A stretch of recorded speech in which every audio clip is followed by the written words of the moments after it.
That's right. Here we go again, folks. I'm going back to East Corinth, Vermont to check out that Beetlejuice set. See if there's any progress been done. I can't help myself. I have this desire inside me. I just love this kind of shit so much.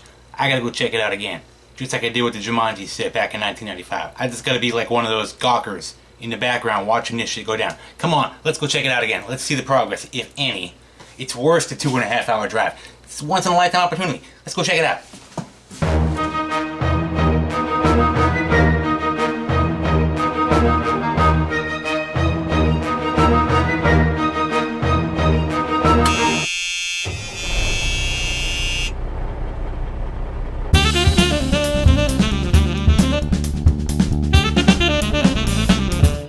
Alright, here we are. We're back in East Corinth, Vermont.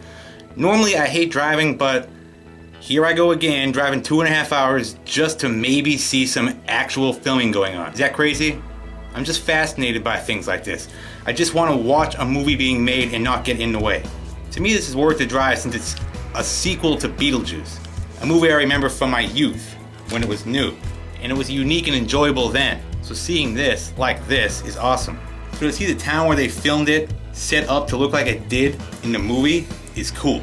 This is the perfect time to visit East Corinth, Vermont if you're a Beetlejuice fan. Normally it doesn't look like this. East Corinth is a very small town in the middle of nowhere. That's why it's perfect for filming a movie in.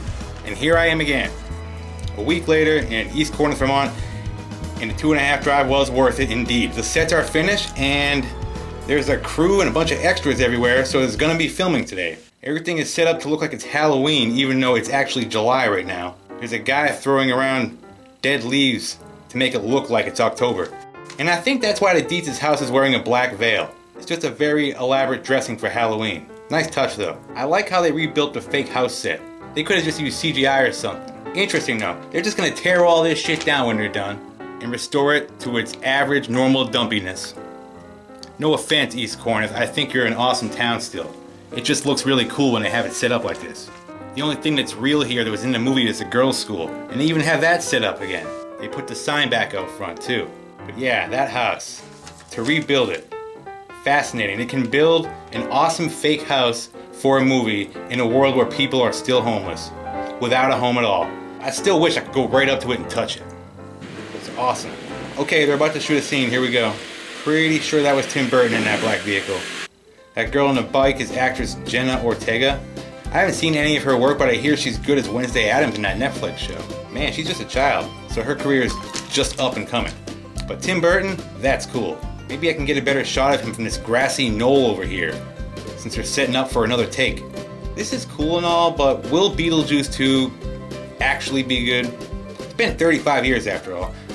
I have high hopes for this one. Considering the recent history of sequels that came far too late, I hope it doesn't suck. I could assassinate Tim Burton from this grassy knoll when he makes his next pass, just to ensure this movie is never finished, and shit can, so they can't ruin Beetlejuice the way they ruined Indiana Jones. Well, here they go again. Now's my chance.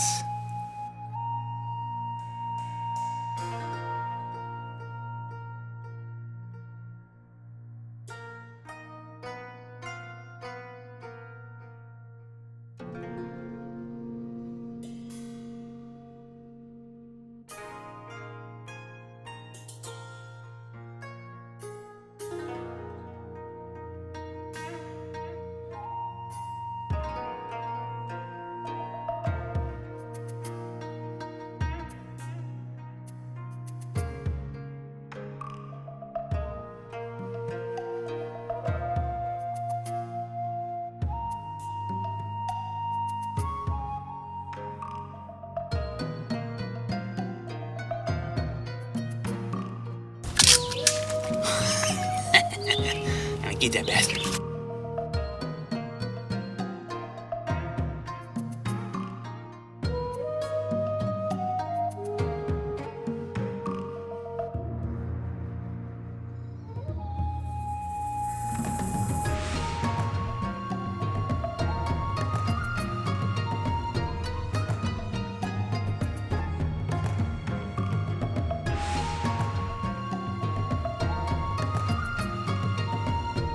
Smile, you son of a bitch. Don't do it, you idiot! That's Tim Burton. He directed Pee-wee's Big Adventure. No, do it already, so he doesn't do to Beetlejuice what they did to Ghostbusters. Come on, it's Tim Burton. He loves Beetlejuice, just like Michael Keaton. Pull the trigger already, for the good of humanity. Hands off, Cuba. It'll be a shit show, man. A shit show. Give the man a chance. They've been pressuring him to do this for years. 35 years to be exact. Dark Shadows wasn't that great. Yes, but Ed Wood was an underrated masterpiece. Oh, who am I kidding? I can't kill Tim Burton. He's just too damn good. Pussy.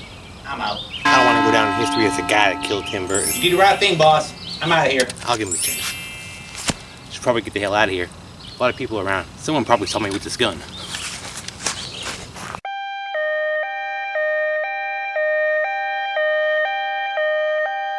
So what will the sequel's plot actually be? I have a theory, and like all my theories, it's far-fetched.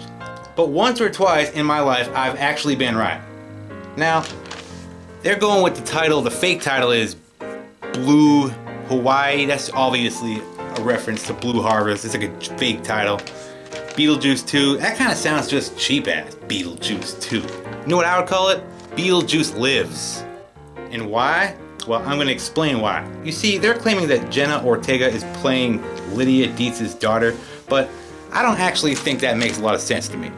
I think it makes more sense, in my made-up version of how this should go, that it's Beetlejuice's kid. Yeah, makes no sense, right? See, I think Beetlejuice is a living person now, and he's married to Monica Bellucci because she's also supposed to be in this movie, I heard. And I think that Beetlejuice, whose main goal always seemed to be to become a living person again by getting married, and had plenty of time, 35 years of Earth living time, to find some other woman to marry him so he could be a living person. And I think he did that through Monica Bellucci. And I think that's probably against the rules or something, so maybe he's got some afterlife law enforcement officer looking for him. Because they also say that Willem Dafoe is supposed to be in this movie, and he's supposed to play a character like that. So that would make sense, wouldn't it? A little bit. He's looking for Beetlejuice, who's now a living person, who married Monica Bellucci. They had a daughter together. The daughter got killed, and now with Lydia Dietz's help, he has to find her a husband so she can come back to life. And in the end of it, they'll probably be like, well, Willem Dafoe tracks him down, and the deal they make is Beetlejuice will return to being a dead guy as long as his daughter can return to being a living person. That's my idea for the story. Anyway, I could be right or I could be totally wrong. I'm probably totally wrong on this one. I think Jenna Ortega's character is going to be killed in some sort of road accident. Maybe she's hit by a car right by the covered bridge. Get it? Because that's where Alec Baldwin and Gina Davis originally died in the first movie. So where the hell has Beetlejuice been hanging out all this time as a living person? Well, he could be right there in Winter Haven. Maybe he runs one of those stores. If I had to pick one, I'd say the vintage clothing store would be what a living Beetlejuice would be running. Because he always had those weird outfits from the olden days. You know, he's 300 years old, he knows about vintage clothing. And then there's a coffee shop. Maybe he runs that, it's possible too. But I think maybe Monica Bellucci seems like a coffee shop runner, or maybe it's just fucking a coffee shop, who the hell knows? In that pet shop, who the hell knows what that is either?